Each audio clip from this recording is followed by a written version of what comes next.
എമ്പുരാൻ അതാണ്, എമ്പുരാൻ ഇതാണ്, എമ്പുരാൻ എന്തോ കലാപമാണ്, കോപ്പാണ്, ചപ്പാണ്, ചവറാണെന്നൊക്കെ നമ്മൾ കേട്ടു. എന്താണെന്നറിയില്ല. ടിക്കറ്റ് ക്യാൻസൽ ചെയ്താലോ എന്ന് വരെ ആലോചിച്ചാണ്. പക്ഷേ ഇപ്പോഴാണ് നമ്മുടെ ടിക്കറ്റിൻ്റെ സമയം 6 മണിക്കാണ് നമ്മുടെ ഷോ തുടങ്ങുന്നത്. അപ്പം നമുക്ക് നേരെ തിയേറ്ററിലോട്ട് പോയിട്ട് നമുക്ക് കണ്ടിട്ട് നമുക്ക് അഭിപ്രായം നോക്കിയാലോ. ശരിക്കും പറഞ്ഞാൽ കുറേ യൂട്യൂബ് റിവ്യൂസ് നമ്മളിങ്ങനെ കണ്ടു. അപ്പോൾ അതിനകത്തെല്ലാം പല പല കമൻസ് ആണ് പറയുന്നത്. ചിലർ കൊള്ളാമെന്ന് പറയുന്നു, ചിലർ ചീത്ത എന്ന് പറയുന്നു, ചിലർ രാഷ്ട്രീയം പറയുന്നു, ചിലർ കലാപം പറയുന്നു. അങ്ങനെ ഇഷ്ടം പോലെ കമൻസ് ഉണ്ടാവും. പക്ഷേ ഒരു സാധാരണ ഒരു മനുഷ്യൻ എന്നുള്ള രീതിയിൽ നമുക്കൊന്ന് മലയാളി, നമ്മൾ ലാലേട്ടൻ്റെ പടമാണ്. അപ്പം സാധാരണ ഒരു മലയാളിക്ക് അതിലൊരു പ്രത്യേക ഒരു ഇൻട്രസ്റ്റ് ഉണ്ടാവും. ഒരു സാധാരണ ഒരു മനുഷ്യന് ഈ ഫിലിം കണ്ടപ്പോൾ എന്താണ് അവൻ്റെ മനസ്സിൽ തോന്നുന്ന അഭിപ്രായം, അതാണ് നമ്മൾ ഈ വീഡിയോയിൽ ഷെയർ ചെയ്യാൻ പോകുന്നത്. ഇതിന് ബേസിക്കലി നമ്മൾ ഈ മൂവി എന്ന് പറഞ്ഞു കഴിഞ്ഞാൽ ഒരു ബോൾഡ് മൂവിയാണ്, ഒരു വെരി ബോൾഡ് മൂവിയാണ്, ഒരു വിഷ്വൽ ട്രീറ്റ് ആണ്. അപ്പം ബോൾഡ് എന്ന് പറയാൻ കാരണം എന്ന് പറഞ്ഞാൽ ഇതെല്ലാവർക്കും കൊട്ടുകൊടുത്തിട്ടുണ്ട്, രാഷ്ട്രീയക്കാർക്കും എല്ലാവർക്കും കൊട്ടുകൊടുത്തിട്ടുണ്ട്, എല്ലാ രാഷ്ട്രീയ വിഭാഗങ്ങളും കൊട്ടുകൊടുത്തിട്ടുണ്ട്. പിന്നെ ഇതിനകത്തൊരു ഒരു മെസ്സേജ് ഉണ്ട്, ആ മെസ്സേജ് നല്ല ക്ലിയർ ആയിട്ട് പാസ് ചെയ്യുന്നുണ്ട്. അപ്പോൾ അതുകൊണ്ടൊക്കെ കൂടെ ഇത് നല്ലൊരു ബോൾഡ് മൂവിയാണ്. പിന്നെ വിഷ്വൽ ട്രീറ്റ് എന്ന് പറയാൻ കാര്യം ഫസ്റ്റ് സീൻ തൊട്ട് ലാസ്റ്റ് സീൻ വരെ നമുക്ക് ഒരു സീൻ പോലും ഒരു വിരസത തോന്നാത്ത ഒരു കാണുമ്പോൾ ഒരു ലുക്ക് ഒരു ഇത് തോന്നാത്ത ഒരു കൊള്ളാം നല്ലാതെ ഒരു ഫീലിംഗ് വരുന്ന ഒരു സീൻ പോലും ഇല്ല. എന്ന് പറഞ്ഞാൽ അത്ര ക്ലാരിറ്റി ഉണ്ട് സീൻസിലെല്ലാം. പിന്നെ ഈ പല പല രാജ്യങ്ങളിൽ പോയി എടുത്തിട്ടുണ്ടെന്ന് പറയുന്നു. ചില ഇറാഖിലേക്ക് സീൻസ് എനിക്കൊന്ന് ചെന്നൈയിലെങ്ങാണ്ട് ഷൂട്ട് ചെയ്താണെന്ന് പറയുന്നു, അറിയില്ല. പക്ഷേ ഇതിനകത്ത് ഫ്രാൻസ് ഉണ്ട്, UK ഉണ്ട്, വെസ്റ്റ് ആഫ്രിക്ക ഉണ്ട്, അങ്ങനെ സെനഗലാണ്, ഇഷ്ടം പോലെ രാജ്യങ്ങൾ ഇതിനകത്ത് കവർ ചെയ്തിട്ടുണ്ട്. അവിടെ എടുത്തുന്ന സീൻസ് ഒക്കെ ജസ്റ്റ് തട്ടിപ്പൊളിപ്പ് സീൻസ് ഒന്നുമല്ല, അടിപൊളിയായിട്ട് അവിടുത്തെ സീൻസ് എല്ലാം കറക്റ്റായിട്ട് വരെ എടുത്തിട്ടുണ്ട്. അപ്പോൾ വിഷ്വൽ ട്രീറ്റ് എന്ന് പറഞ്ഞാൽ ശരിക്കും ഒരു വിഷ്വൽ ട്രീറ്റ് ആണ്.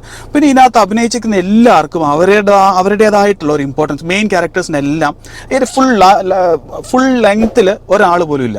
അപ്പോൾ എല്ലാവരും ഒരു നിശ്ചിത ഇതിലുണ്ട്. പക്ഷെ അവരെല്ലാം ആ റോൾസ് കറക്റ്റായിട്ട് ചെയ്തിട്ടുണ്ട്, മെയിൻ ക്യാരക്ടേഴ്സ് എല്ലാവരും. ഇതിനകത്ത് ലാലേട്ടൻ വരുന്നത് ഏകദേശം നമ്മുടെ ഇന്റർവെല്ലിന് അടുത്തോട്ടാണ് ലാലേട്ടൻ. പക്ഷെ അത്രയും നേരം പൃഥ്വിരാജും എല്ലാം, അപ്പം അത്രയും നേരം ഇവർക്കൊക്കെ വരാനുള്ള ഒരു ഗ്രൗണ്ട് സെറ്റ് ചെയ്യാണ് ആ ഫിലിം ചെയ്യുന്നത്. അല്ലാതെ ഇപ്പം നമുക്ക് ഒരു ലാഗ് അടുപ്പിച്ച് ഇപ്പോൾ വരും അങ്ങനല്ല. ഓക്കെ, എന്ന് പറഞ്ഞാൽ ഇവർ വരണം, ഇവർ വന്നാലേ ബാക്കിയുള്ള സീൻ നടക്കുള്ളൂ എന്നുള്ളൊരു സെറ്റാക്കിയിട്ടാണ് ഇവർ വരുന്നത്. അപ്പോൾ ആ ഒരു വരവിൻ്റെ ഒരു ഗ്രൗണ്ട് സെറ്റാണ്. പിന്നെ ഇവർ വരുന്ന സീൻസ് ഒക്കെ ഒരു രക്ഷയില്ല. ലാലേട്ടൻ വരുന്ന സീനാണെന്ന് പറഞ്ഞാൽ 3 ഹെലികോപ്റ്റേഴ്സ് ഒക്കെ വെച്ചിട്ട് ഒരു വമ്പൻ സീനാണ്. അപ്പോൾ ആ സീൻ എന്നൊക്കെ പറഞ്ഞാൽ ഹെലികോപ്റ്റേഴ്സ് ഒക്കെ നമ്മൾ ആർ ടീമിനെ സമ്മതിക്കണം കേട്ടോ. അവരുടെ ഈ ആർ ടീം ഇത് ചെയ്തേക്കുന്നത് ഞാൻ ചില വീഡിയോസിലൊക്കെ കണ്ടു. അവരെന്തൊക്കെ ചെയ്തേക്കുന്നുള്ളൂ, ഫ്ലെക്സ് വെച്ചിട്ടൊക്കെ അവർ വലിയ വലിയ ബിൽഡിങ്സ് ഒക്കെ ഉണ്ടാക്കിയിട്ടുണ്ട്. അപ്പോൾ അതൊക്കെ അത്ര കിടിലായിട്ട് അവർ ചെയ്തിട്ടുണ്ട്. അപ്പോൾ അതിൻ്റെ അത് കാണാനും ഉണ്ട്, ആ ഫീലുണ്ട്. നമ്മൾ ഇപ്പോഴത്തെ ചില മൂവീസൊക്കെ മൊബൈലിൽ ഷൂട്ട് ചെയ്തിട്ട് ജസ്റ്റ് ഇങ്ങനെ ഇറക്കുന്ന മൂവീസ് വരെ നമുക്കിപ്പോൾ ഉണ്ട്. പക്ഷേ അതൊക്കെ വെച്ച് നോക്കുമ്പോൾ ഇതൊക്കെ നമ്മൾ ശരിക്കും പ്രൊമോട്ട് ചെയ്യേണ്ട മൂവീസാണ്. കാരണം അത്രയും എഫേർട്ട് ഇട്ട് അത്രയും പൈസ മുടക്കി ചെയ്ത സാധനങ്ങളാണ്. അപ്പോൾ നമ്മളിത് കണ്ടെന്ന് നമുക്ക് ഇഷ്ടപ്പെടുവാണെങ്കിൽ നമ്മളിത് പ്രൊമോട്ട് ചെയ്യേണ്ട സാധനങ്ങളാണ്. ഫൈറ്റ് സീൻസ് എന്ന് പറഞ്ഞാൽ ഒരു ഫോറസ്റ്റിനകത്ത് വെച്ചൊരു ഫൈറ്റ് സീൻ ഉണ്ട്, ഒരു രക്ഷയില്ല. ആ ഒരു സീനിൽ അത് കണ്ടു നോക്കണം നിങ്ങൾ. അതിനകത്ത് ആ എന്നൊക്കെ പറഞ്ഞ ആ ഒരു സംഭവം കത്തിച്ച് അതൊക്കെ ഈവൻ ലാലേട്ടൻ കേരളത്തിൽ വരുന്നത് വരെ അതും അതിൻ്റെ ഒരു ഗ്രൗണ്ട് സെറ്റാക്കി അത് വന്നേ പറ്റുള്ളൂ എന്നുള്ള സമയത്ത് അത്ര ക്രിട്ടിക്കൽ മൊമെന്റിലാണത് വരുന്നത്. അപ്പോൾ അത്രയും ഇമ്പാക്റ്റ് ആ ഫിലിം ഉണ്ടാക്കുന്നുണ്ട്. പിന്നെ മഞ്ജു വാര്യർ, പലയിടത്തും മഞ്ജു വാര്യറിൻ്റെ പരാമർശം പോലും ഞാൻ കണ്ടിട്ടില്ല. പക്ഷേ ഈ ഫിലിമിൽ ഗൂസ് ബംസ് ഏറ്റവും കൂടുതൽ വരുന്നത് മഞ്ജു വാര്യറിൻ്റെ സീനിലാണ്. അത് നിങ്ങൾ കണ്ടു നോക്കണം. മഞ്ജു വാര്യറിൻ്റെ കുറച്ച് സീൻസേ ഉള്ളൂ, പക്ഷേ അതിനകത്ത് ചില സീൻസിലൊക്കെ നമുക്കിങ്ങനെ രോമാഞ്ചം വരും. അത്ര അടിപൊളി സീൻസാണ്. അപ്പോൾ അതൊക്കെ നല്ല രസമുണ്ട്. പിന്നെ ടൊവിനോ അടിപൊളി, ബാക്കിയുള്ളവർ ലാലേട്ടൻ, പൃഥ്വിരാജ് ബോളി, ഒരു രക്ഷയില്ല. അവർ അടിപൊളിയായിട്ട് അവരുടെ സീൻസ് നന്നായിട്ട് ചെയ്തിട്ടുണ്ട്. പിന്നെ ബൈജു ചേട്ടനാണെങ്കിലും സുരാജ് ചേട്ടനാണെങ്കിലും, അപ്പോൾ ഇവരെല്ലാം ഇവരുടെ ചേട്ടനും സുരാജേട്ടനും കുറച്ച് കോമഡി സീനകത്ത് ഇട്ടിട്ടുണ്ട്, തഗ് ഡയലോഗ്സ് ഇട്ടിട്ടുണ്ട്. അപ്പോൾ അതൊക്കെ നമുക്കൊരു നല്ല രസമാണ്. പിന്നെ ഈ ഇത്രയും 2.5-3 മണിക്കൂറുള്ള ഫിലിം ഞങ്ങൾക്ക് പെട്ടെന്ന് പോയത് തോന്നി. അത്രയും സമയമൊന്നും എടുത്തില്ല, പെട്ടെന്ന് പോയി.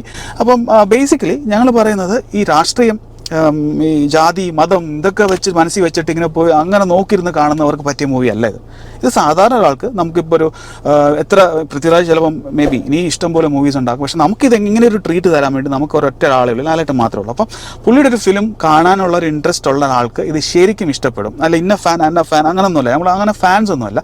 ബട്ട് ഒരു മലയാളി എന്നുള്ള രീതിയിൽ ഫിലിമിനെ ഇഷ്ടപ്പെടുന്ന ഒരാൾ എന്നുള്ള രീതിയിൽ നല്ലൊരു ഫിലിം കാണുമ്പോൾ, എൻ്റർടൈനിങ് ആയിട്ടുള്ള ഫിലിം കാണുമ്പോൾ അതിനെ സപ്പോർട്ട് ചെയ്യുക, അത്രേ ഉള്ളൂ. നമ്മുടെ ഒരു റിവ്യൂ ആണ് നമ്മൾ ഇതിനകത്ത് പറയുന്നത്. അപ്പോൾ ബേസിക്കലി നമ്മൾ പറയുന്നത് ഇത് തന്നെയാണ്. അതായത് രാഷ്ട്രീയം, ജാതി അതൊക്കെ നോക്കി പോകുന്നവർക്കല്ല, സാധാരണ ഒരു മനുഷ്യന് ഒരു പ്രഷറും ബാക്കിയുള്ള അവൻ്റെ ജോലിയുടെ കാര്യങ്ങളെല്ലാം കഴിഞ്ഞ് ഒരു സമാധാനമായിട്ട് ഒരു ഫിലിം കാണാൻ വേണ്ടി പോവുകയാണെങ്കിൽ ഈ ഫിലിം വർത്താണ്, മാസ് എൻ്റർടൈനറാണ്. പിന്നെ ഇതിനകത്ത് തുടക്കത്തിൽ കുറച്ച് വയലൻസ് ഉണ്ട് കേട്ടോ. അതായത് നമ്മൾ ഇനീഷ്യലി ഒരു 20-30 മിനിറ്റ്സോളം ഇച്ചിരി വയലൻസ് ഉണ്ട്. അപ്പോൾ അതെന്ന് പറഞ്ഞു കഴിഞ്ഞാൽ മറ്റേ ഈ കലാപവും അതാണ് ഇപ്പോൾ നമ്മൾ ഈ കേൾക്കുന്ന കോൺട്രവേഴ്സീസൊക്കെ. അപ്പോൾ ആ സമയത്തുള്ള കുറച്ച് സാധനങ്ങളുണ്ട്. അപ്പോൾ മേ ബി അത് ഇനി എഡിറ്റഡ് വേർഷൻ വരും എന്ന് പറഞ്ഞു ഒരു ഫിലിം എൻജോയ് ചെയ്യാൻ പറ്റും. നമുക്ക് 2-3 മണിക്കൂർ നമ്മുടെ ഫാമിലി ആയിട്ട് അല്ലെങ്കിൽ നമ്മൾ ഒറ്റയ്ക്കോ എങ്ങനെയാണെന്ന് വെച്ചാൽ നമ്മൾ പോയിരിക്കുക. നമുക്കൊരു വിരസത തോന്നാതെ നമ്മളത് ഫുൾ ഫിലിം കണ്ട് ഇറങ്ങി വരാം, അത്രേ ഉള്ളൂ. അല്ലാതെ ഈ ഒരു ഫിലിം ഇറങ്ങിയോണ്ട് ഇപ്പം കുറേ അങ്ങനെ ഒരു സംഭവം സംഭവിക്കുക അല്ലെങ്കിൽ ഇങ്ങനെ ഒരു സംഭവം അങ്ങനെ ഒന്നുമില്ല. ഇപ്പോൾ ഇതാണ് ഞങ്ങളുടെ വേർഡിക്റ്റ് എന്ന് പറഞ്ഞാൽ നമുക്കിത് സാധാരണ ഒരാൾക്ക് ഇഷ്ടപ്പെടുന്ന ഒരു മൂവിയാണ്, നല്ല എൻ്റർടൈനിങ് ഒരു മൂവിയാണ്. ഈ രാഷ്ട്രീയം മതം അങ്ങനെ സംഭവങ്ങളൊന്നും നോക്കാതെ സാധാരണ ഒരാൾക്ക് പോയി സിനിമയായിട്ട് കാണുന്ന ഒരാൾക്ക് പോയി കണ്ട് അടിച്ച് പൊളിച്ച് എൻജോയ് ചെയ്തൊരു മാസ് എൻ്റർടൈനറാണ്. അപ്പോൾ അടിച്ച് പൊളിച്ച് വരാൻ പറ്റുന്ന ഒരു മൂവിയാണ്. അപ്പോൾ അത്രയുള്ള നമ്മുടെ ഇന്നത്തെ വീഡിയോ ഇഷ്ടപ്പെടുമെന്ന് വിചാരിക്കുന്നു. ഇഷ്ടപ്പെടുമെങ്കിൽ നമ്മുടെ ചാനൽ സബ്സ്ക്രൈബ് ചെയ്യുക, ലൈക്ക് ചെയ്യുക, ഷെയർ ചെയ്യുക, കമൻറ്റ് ചെയ്യുക. പിന്നെ നമ്മുടെ ഒരു പുതിയ കണ്ടന്റുമായിട്ട് നെക്സ്റ്റ് വീഡിയോയിൽ കാണാം. അതുവരെ ടേക്ക് കെയർ ആൻഡ് ബൈ. അപ്പോൾ സമയം ഇപ്പോൾ ഏകദേശം 5:36 6 മണിക്കാണ് ഷോ. നമ്മൾ എന്തായാലും ലേറ്റ് ആവുമെന്നുള്ള ഉറപ്പാണ്. എന്തായാലും നമുക്ക് പെട്ടെന്ന് അങ്ങ് പോകാലോ. എവിടെ നമ്മൾ പറ്റുന്ന ലേറ്റ് ആയി. അപ്പോൾ നമ്മളെന്തായാലും അകത്തെത്തിയിട്ടുണ്ട്. നമുക്ക് എന്തായാലും കയറാം, പെട്ടെന്ന് കയറാം.